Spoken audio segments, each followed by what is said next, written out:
Merci aux organisateurs du colloque de me donner l'occasion de vous proposer un regard patrimonial sur le sujet. Jérôme Olivier a dit que mon intérêt, c'est l'ethnologie du patrimoine, c'est-à-dire que ce qui m'intéresse dans un bien patrimonial, c'est moins ses caractéristiques propres, ses particularités matérielles, que les dynamiques sociales qui sont engendrées autour de lui. Quand on fait une ethnologie du patrimoine, on porte attention aux usages, aux pratiques, aux discours, aux rapports de force qui contribuent à construire la valeur du bien patrimonial. On s'intéresse aux acteurs qui interagissent et qui ont une influence sur la destinée du patrimoine. Dans cette perspective-là, le patrimoine, c'est une construction sociale qui peut nous donner des indications précieuses sur des traits culturels des sociétés contemporaines où le patrimoine est un concept qui est revendiqué de plus en plus massivement à grande échelle et qui fait de plus en plus consensus, si je peux dire. On peut dire aussi que la relation entre l'humain et l'animal se lie à travers le patrimoine. C'est pas tellement difficile à croire. Si on reprend par exemple le fameux partage nature-culture, on peut dire que les animaux sont un patrimoine naturel. Ils sont porteurs d'un patrimoine génétique qui contribue à la biodiversité qui est une richesse en soi, un héritage à protéger. Ils sont aussi un patrimoine culturel, parce que les représentations animales, les symboles animaux sont omniprésents dans les représentations artistiques, comme on a vu avec Claire Callan, dans la spiritualité, etc. Mais moi, aujourd'hui, je vais plus vous parler de ce qui est entre les deux. Je vais m'intéresser aux animaux naturalisés, c'est-à-dire des vrais animaux, mais dont on a fait des objets culturels. Je vais parler de patrimoine taxidermique. Je me permets d'appeler ça comme ça.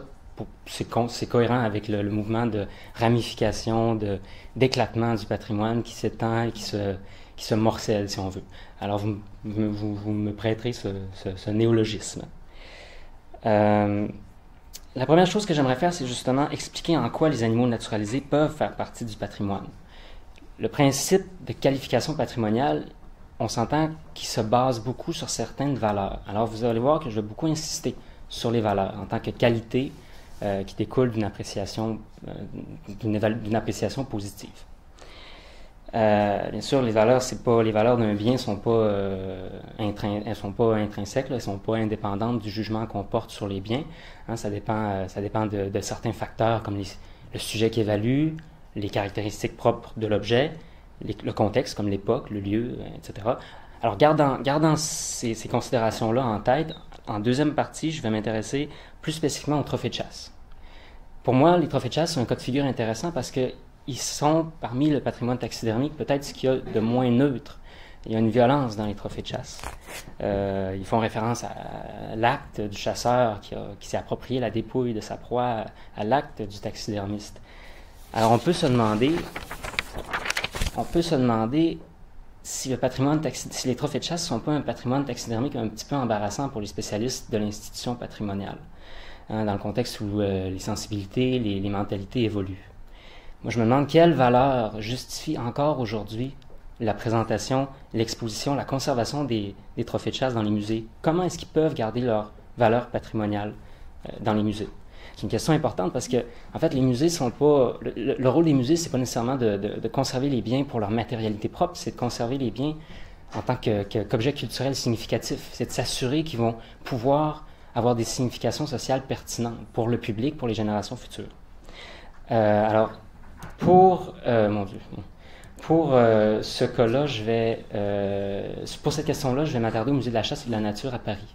C'est un musée privé, fondé en 1967, mais qui a revu sa muséologie en 2007, et à mon avis, s'intéresser au traitement réservé au trophée de chasse dans ce musée-là, c'est assez révélateur de la manière dont les trophées de chasse peuvent rester significatifs et ne pas être discrédités ou stigmatisés.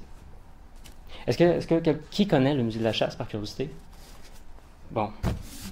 J'espère que vous êtes convaincus ou alors que si vous avez été peut-être choqués parce que vous avez vu, peut-être que je vais vous aider à revoir votre perspective. Alors, les animaux naturalisés et le patrimoine, quel rapport? D'abord, on peut dire qu'ils sont un patrimoine immatériel, dans le sens où c'est le fruit de patrimoine immatériel. Ce qui serait valorisé dans une pauvre mise en forme, ce serait moins ben, ce serait les opérations préalables à son appréciation. Les opérations qui peuvent être considérés comme patrimoniaux s'ils ont un ancrage historique, si elles passent par la transmission du geste, s'il y a une certaine ritualisation. Puis on peut dire que la taxidermie, d'une certaine manière, peut avoir une valeur patrimoniale. Hein? Surtout quand la technique est ancestrale et traditionnelle, un petit peu empirique, hein? Surtout quand l'apprentissage n'est pas institutionnalisé. La chasse aussi, d'une certaine manière, sans en faire l'apologie, a une dimension patrimoniale. C'est une occasion, c'est une occasion à la sociabilité, de forts ancrages historiques. Et comme toute activité culturelle, comme toute activité récréative ou une activité sportive à laquelle on reconnaît une valeur culturelle et historique, ben on peut dire que la chasse est un patrimoine dans une certaine mesure. Et quand on pérennise la présence de l'animal victime de cette activité, c'est un peu en faire un témoignage matériel. En tant que témoins, les animaux naturalisés sont des objets culturels. Hein? C'est-à-dire que les animaux naturalisés sont le reflet d'une époque, le reflet de représentation sur la nature. Il faut faire la différence entre l'animal qui sert de modèle et l'objet qui est le produit d'intervention qui n'échappe pas à leur contexte culturel. D'où la valeur historique des animaux naturalisés par rapport aux pratiques de chasse, par rapport à la taxidermie, par rapport à notre conception, à nos conceptions sur la nature. Et le meilleur exemple que je peux donner, en tout cas le plus simple, c'est l'ours blanc, qui aujourd'hui est tellement emblématique des changements climatiques, des espèces menacées. Alors aujourd'hui, l'ours blanc qu'on voit au musée de la chasse, ici, qui a été chassé dans les années 70, ne veut pas dire la même chose qu'à l'époque de sa naturalisation. En parallèle, les trophées de chasse ont aussi une valeur artistique. Le taxidermiste a un statut assez ambigu. Il a volontiers été associé à un artiste qui est capable de créer une œuvre ou même un chef-d'œuvre. Un chef-d'œuvre qui peut susciter une réaction esthétique. Pour certains auteurs, la réaction esthétique n'est pas juste due à la ressemblance, à l'impression de vie, mais aussi au fait que c'est vraiment une vraie peau remise en forme. Il y a le caractère organique de la peau. Ce qu'on a devant soi, c'est pas juste la représentation humaine d'un animal, c'est ce qui constituait littéralement l'animal, mais qui a fait l'objet d'une réinterprétation artistique. Et là, je ne parle pas des artistes contemporains qui peuvent faire basculer l'animal dans un domaine beaucoup plus artificiel quand ils instrumentalisent la dépouille là, au risque de mettre à mal son intégrité physique. Bon. Si maintenant on insiste plutôt sur la véracité des caractéristiques morphologiques, des caractéristiques physiques, on peut dire aussi que les animaux ont une valeur scientifique, parce que ils sont représentatifs d'une espèce, ils représentent fidèlement l'espèce à laquelle ils appartiennent, et ils deviennent des sources pour l'étude scientifique de la faune. Puis il y a même quand on parle d'espèces menacées ou disparues, ben, les spécimens naturalisés ont aussi une valeur d'unicité qui accroît un peu leur intérêt patrimonial. Oups, qu'est-ce qui s'est passé?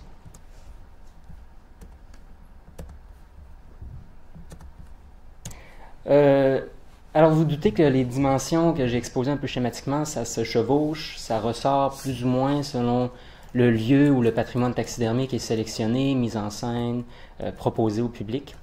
Par exemple, à partir du 17e siècle, dans les cabinets de curiosité, c'est plutôt la rareté qui était valorisée. Hein, on mettait en scène de façon très éclectique, très profuse, des curiosités naturelles, des artefacts exotiques qui plongeaient quelques riches Européens dans un univers, dans un enchantement, dans la surprise que peut créer ces productions naturelles et humaines très, très, très merveilleuses. et l'imaginaire visuel du cabinet de curiosité est encore sollicité de nos jours, comme quoi ça correspond peut-être encore aux préoccupations contemporaines, j'en sais rien, mais au musée des Confluences à Lyon en 2016, il y a une belle exposition là-dessus. Quand maintenant le cabinet de curiosité a fait place au Muséum d'histoire naturelle, c'est plutôt la ressemblance de l'animal capable de servir des fins scientifiques et pédagogiques qui étaient valorisées. Donc là, c'est la recherche de la série, la recherche de taxons, des reconstitutions naturalistes qui étaient privilégiées dans ces types de musées. Le musée moderne, le musée moderne du Muséum d'histoire naturelle. Là. Par contre, aujourd'hui, les collections d'animaux naturalisés tendent à devenir un peu obsolètes. Ils risquent de tomber en discrédit. C'est souvent elles qui sont remisées les premières dans les réserves parce que, bon, les animaux naturalisés, des fois, ils ont été collectés en surnombre, des fois, ils ont été naturalisés de façon un peu maladroite. Ils sont souvent remplaçables. Alors, c'est un peu embarrassant aujourd'hui pour certains muséums. Un autre modèle, c'est le modèle du musée de la chasse. En Europe, il existe des musées de la chasse qui veulent peut-être réhabiliter leurs spécimens naturalisés en réhabilitant la chasse elle-même. C'est des musées un petit peu partisans, sans doute, qui ont été fondés par des chasseurs privés la plupart du temps, des chasseurs aisés, pour des fins patrimoniales et des fins politiques. C'est pour sauver un héritage un peu menacé à cause, par exemple, du déclin de la ruralité, et aussi pour réhabiliter un peu une pratique peut-être éthiquement répréhensible, en tout cas qui est mal vue par la population en général. C'est des musées assez difficiles à classer, un peu historiques, un peu ethnologiques, un peu techniques. En fait, c'est des musées thématiques qui, en France, tendent un peu plus vers le musée de beaux-arts. Ce sont des beaux objets qu'on y trouve, des trophées, des beaux objets, des trophées, des objets d'art, des œuvres d'art. Et en France, les discours savants de l'histoire de l'art viennent souvent appuyer les collections d'œuvres à caractère synégétique ou animalier. C'est particulièrement vrai au Musée de la chasse et de la nature, qui a une collection de 5000 objets. Et on y revient, c'est là-dessus que je vais terminer ma communication. Au Musée de la chasse et de la nature, ce serait faux pourtant de croire que les trophées de chasse, ou les animaux naturalisés en général, sont présentés exclusivement ou strictement comme des œuvres d'art. En fait, il y a plus que ça, parce que le Musée de la chasse et de la nature, c'est pas un musée très typique. Alors qu'auparavant, la muséographie était plutôt sur une logique géographique et chronologique, le nouveau programme muséographique se concentre sur la relation entre les hommes et les animaux. La façon dont les animaux ont imprégné les mentalités au fil des siècles. Alors, il y a des salles, par exemple, qui sont consacrées à des animaux en particulier. On a la salle du cerf et du loup, par exemple, la salle du sanglier, le salon des oiseaux. Ici, c'est le salon des chiens. Le cabinet de la licorne, qui est plutôt consacré aux animaux légendaires, si vous voulez. Et il y a aussi d'autres salles qui sont plutôt dédiées aux représentations de la chasse et aux représentations des animaux. C'est décoré un peu à la manière de la demeure d'un collectionneur privé. D'ailleurs, le musée est dans deux hôtels particuliers du 17e, 18e siècle. Alors, il y a un raffinement, il y a une espèce d'esthétique très intimiste partout dans le musée, c'est très particulier. La signalétique est très très rare. Il y a quelques plaquettes au mur. L'essentiel des informations sont dans des cabinets où on peut tirer des tiroirs, ouvrir des portes. Vous voyez ici par exemple qu'il y a des traces, les empreintes du cerf qui sont moulées. Ici, c'est une sorte de paire de jumelles qui nous fait voir au loin la bête, un peu comme si nous, on était un chasseur tapis qui était aux aguets de sa proie. Le but, c'est de garder le visiteur, garder la curiosité du visiteur éveillé. C'est explicitement ça que le programme muséographique vise, c'est de garder le visiteur aux aguets, de le surprendre à chaque fois qu'il change de pièce. Vous avez vu que l'atmosphère change beaucoup d'une pièce à l'autre. Il y a des œuvres d'art contemporains qui sont insérées dans le parcours. Alors, il y a des rapprochements assez improbables. Il y a le neuf et l'ancien qui se côtoient. Et en effet, souvent dans les critiques, on lit la référence au cabinet de curiosité. On dit que le musée de la chasse et de la nature, c'est un cabinet de curiosité moderne. Alors, l'expérience de visite, elle se veut immersive, elle se veut sensible, au point même, comme je le disais, de nous encourager à peut-être adopter le point de vue du chasseur. Et ça, à mon avis, ça peut avoir un effet réhabilitant sur les trophées de chasse au musée de la chasse et de la nature. Parce que vous savez, la chasse, c'est une expérience vécue. C'est d'abord une expérience subjective. Puis à défaut de pouvoir la restituer dans le musée, on peut exposer l'animal dont la capture a parachevé l'expérience. Mais pour vous, qui n'êtes probablement pas chasseur, moi je ne le suis pas non plus, les trophées de chasse sont un peu dépersonnalisés.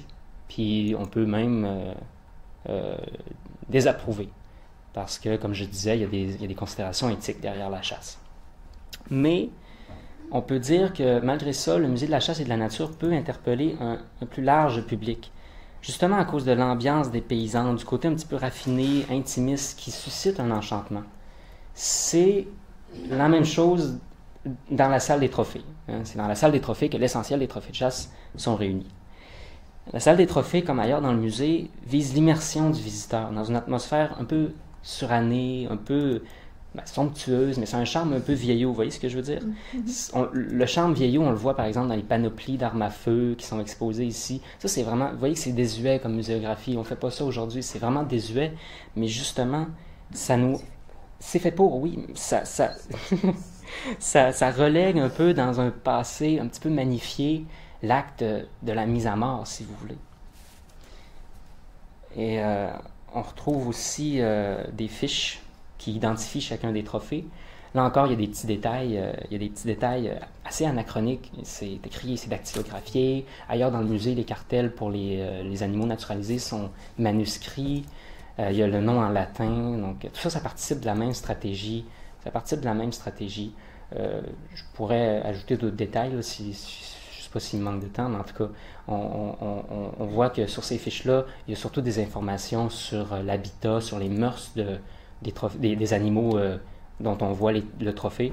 Alors ça nous ramène à une logique plutôt scientifique, la logique du Muséum d'histoire naturelle, qui est beaucoup plus légitime quand on expose un animal pour sa valeur scientifique. Voilà. Un autre élément très, très, très, très important dans la salle des trophées, c'est l'humour. Le musée crée un décalage humoristique pour désamorcer un petit peu la tension qui peut-être plane dans la salle des trophées. Ce trophée, en fait, c'est un automate. C'est un artiste contemporain, la hure de sanglier s'agite quand le visiteur s'approche, suit le visiteur des yeux, puis grogne. Alors ça surprend, ça étonne, ça fait rire. Ça peut-être... ça participe ça contribue à subvertir l'imaginaire un peu guerrier ou viril des galeries de trophées. Vous voyez ce que je veux dire? Quand je suis allé aussi, il y avait cette œuvre de Ghislain Berthelon, Trocher de face. Alors au lieu d'avoir la gueule rugissante du lion, on a sa croupe, puis on voit que le lion essaie de s'extirper du blason. C'est drôle, c'est assez drôle. L'humour, l'ironie était également vraiment importante dans une exposition temporaire en 2016 qui s'appelait Safari. Dans Safari, on cherchait à remettre en question le regard occidental sur l'Afrique comme territoire à conquérir. On se questionnait sur la part de supercherie, sur les fantasmes que c'est-à-dire la part de supercherie dans les récits de Safari et la part de fantasme qu'il peut y avoir dans le désir d'aller en Afrique. Et l'exposition elle-même était une supercherie, si je peux le dire comme ça, parce que les 5 artistes principaux qui étaient à l'honneur, en vérité, c'était des pseudonymes d'un seul et même artiste américain, Mark Baird, qui adopte qui crée des personnages, dont chacun a son propre style. Mais tout ça, c'était c'était dissimulé, puis même les conservateurs se sont prêtés au jeu en tenant des discours savants sur la pratique de chacun de ces 5 artistes. Alors, concernant la muséographie de cette exposition Safari, encore une fois, elle est très archaïque. On replonge dans l'univers, peut-être dans l'imaginaire colonial, peut-être dans les années 30. Les tableaux accrochés à touche-touche, les trophées qui ont une fonction purement décorative. Il y a même des trophées un peu kitsch, là. Vous voyez la patte d'éléphant qui sert de peau. C'est kitsch. Bon. Et c'est exactement la même chose qu'on retrouve dans la salle des trophées. La différence, c'est qu'il y a aussi des objets primitifs qui, encore là, visent à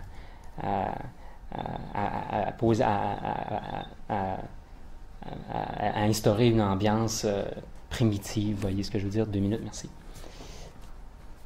Et ça nous ramène à l'époque où, avant le renouvellement muséographique, la salle, je vous montre ici les trophées qui ont une fonction décorative et qui servent à rien, là, je veux dire. Et ça nous ramène à l'époque de la salle d'Afrique, qui se trouvait là où la salle des trophées se trouve actuellement. Cette muséographie-là, dans la salle d'Afrique, a beaucoup été critiquée par une anthropologue, par exemple, qui disait que les trophées qui cohabitaient avec des masques, des œuvres, des lances, des objets vraiment primitifs, perpétuaient l'idée que les sociétés africaines étaient hors de l'histoire. C'est une société, tout était naturalisé, c'est-à-dire tout était sur le même plan, même les productions culturelles étaient naturalisées. Et c'est exactement la même chose qu'on a retrouvé en 2016. Mais vous voyez que c'était ironique. L'exposition était à comprendre au second degré. Je termine en résumant un petit peu la manière dont les considérations éthiques peuvent peut-être être minimisées au Musée de la chasse et de la nature. C'est-à-dire qu'on fait appel à des registres de valeurs différents. Quand je parle de registres de valeurs, là, c'est des familles de valeurs qui ont certaines affinités ensemble et qui peuvent former des familles cohérentes. Il y a le registre aesthésique qui fait référence au plaisir, à la sensorialité. J'ai dit que c'était une expérience sensible où le visiteur était à la découverte, partait à la découverte dans les salles du musée. Le registre esthétique. Le registre épistémique, parce que quand on fait appel au modèle du Muséum d'histoire naturelle, c'est en partie parce qu'on reconnaît que les trophées de chasse peuvent être une source de connaissances. Le registre ludique, qui est très, très présent dans la logique de l'art contemporain, et le Musée de la chasse et de la nature se considère en lui-même comme un musée d'art contemporain.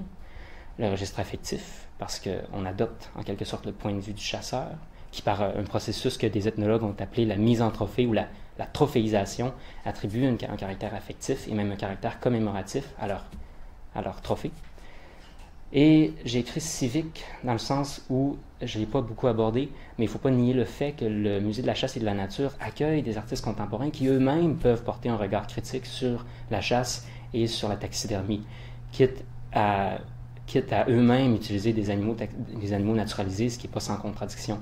Mais tous ces registres de valeurs qui cohabitent peuvent permettre au musée, si vous voulez, de proposer une nouvelle stratégie énonciative pour contrer peut-être les arguments de nature éthique. Par exemple, l'immoralité de la chasse, la cruauté de la chasse, l'obscénité de mélanger les genres comme ça.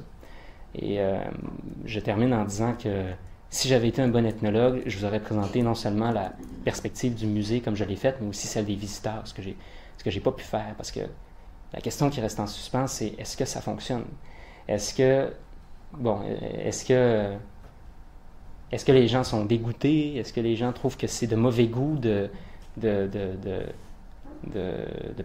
par exemple, de vouloir faire cohabiter le registre ludique pour amoindrir le registre esthétique? Je ne le sais pas. Alors, peut-être que vous pourrez en discuter tout à l'heure. Merci beaucoup.